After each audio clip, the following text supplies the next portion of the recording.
Manufacturer is calling this box the Warlord, which might be a bit of a reach, but on a good sale.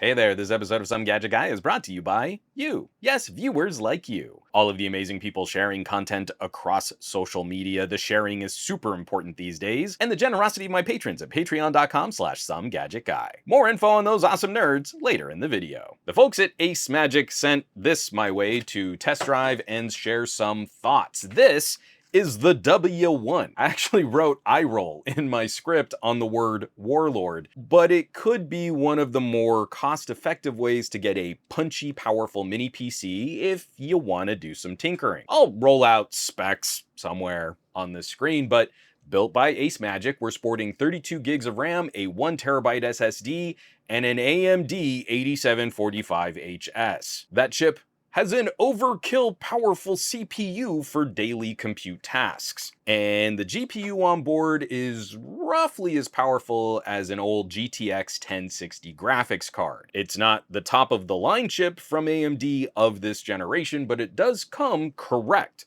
with the most powerful GPU of its generation. And this enables some fun flexibility, and we'll get to that in just a second. The box comes with all the stuff you'd want: a power supply, an HDMI cable, and a mounting bracket. Now, I'm curious if folks in my audience are doing things like this. Do you bolt mini PCs to the back of your monitor or a TV? Drop me a comment down below. I'm trying to get a handle on what kinds of features are really perks when we're talking about mini PCs. Is that something more that an office will do if they're trying to roll out thin clients? I think that's a better solution than buying an all-in-one PC, but I'm curious what others think, what other people are doing out there. Back to the review.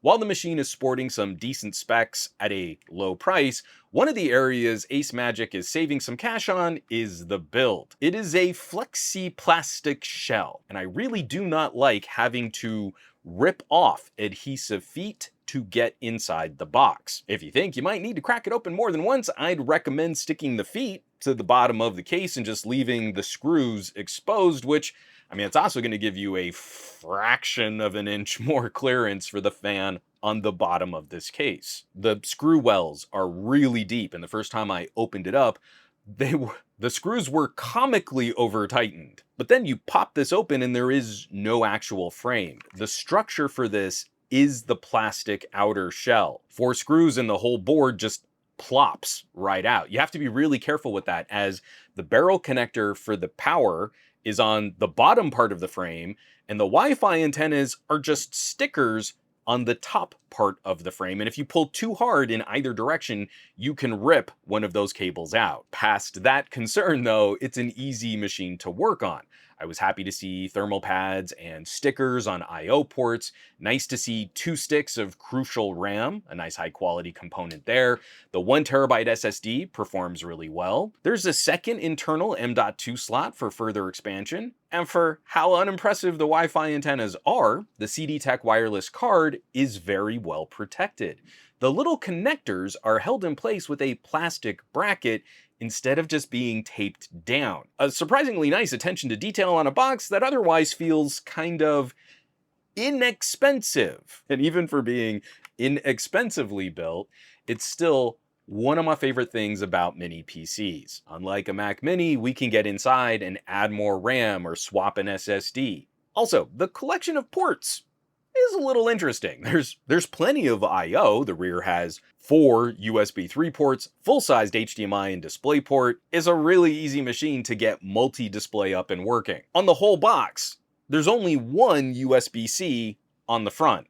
Thankfully, it too also supports display output, but if you want this to drive multiple screens, then you might get stuck with cables sticking out the front and back.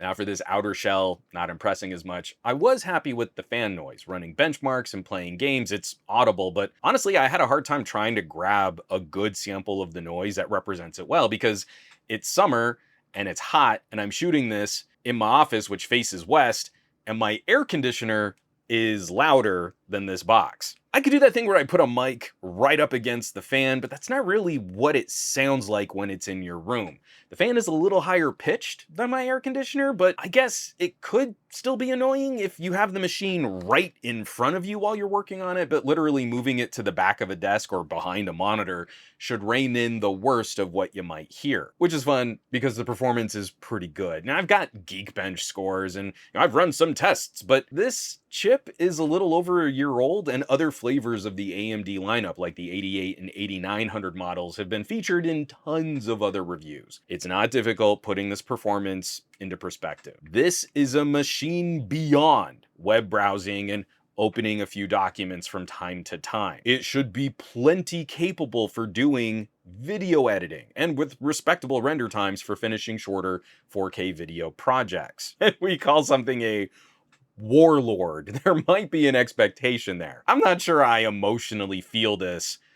This is a Warlord, but it's capable for some gaming. Indie titles, platformers, classics like Tetris, you should have no issues keeping 1080p at higher frame rates. I don't run an intense gaming benchmark suite, but I do like to fire up RoboCop these days just to see how well a computer might support UE5 and how upscaling and frame gen tech might help performance. At a reasonable graphics quality, but focusing on performance, FSR is able to pump out 90 frames per second in RoboCop. Dips during combat are acceptable even with multiple enemies, flame and fire on screen, and that extra RoboCop overlay giving me my targeting. We're sacrificing a little visual fidelity, but you could totally play the whole game like this, and I think many would appreciate the frame rate. I don't think it would be difficult. With just a little tweaking in the settings, I think it would be pretty easy to nudge up the graphics and still stay around 60 frames per second. It all comes down to what you're going to value in gaming, but it was not hard getting this game to play really well. I like using RoboCop for this, especially when testing 1 and 2 generation old laptop chips, because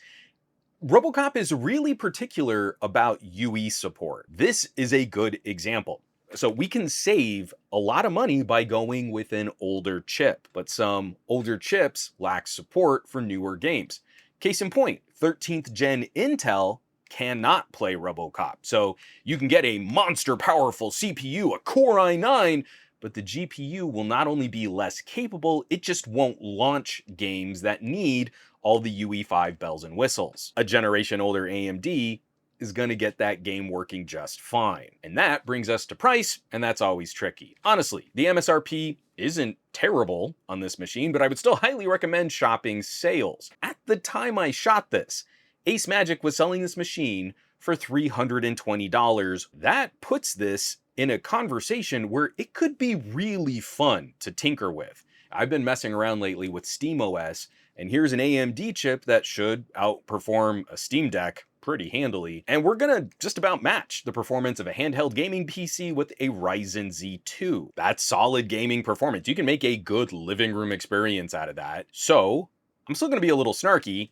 I can't quite call this a Warlord, but it does represent a very good bang for buck, especially if you get it on a good sale. We're trading some of the nicer build materials and IO for a great performing chip from last generation, and that's what makes shopping mini PCs so much fun. All of the different options and configurations we can choose. I've got this all wrapped up now, my video, my review here, and I think it might be time to hook my mom up with a little gaming upgrade. That woman is a monster at Tetris, and this machine should absolutely keep her going. So I'll do all the description linky things that you expect us YouTubers to do. If you check in the description, there's more information on the AceMagic W1 Warlord, where you can shop this puppy online.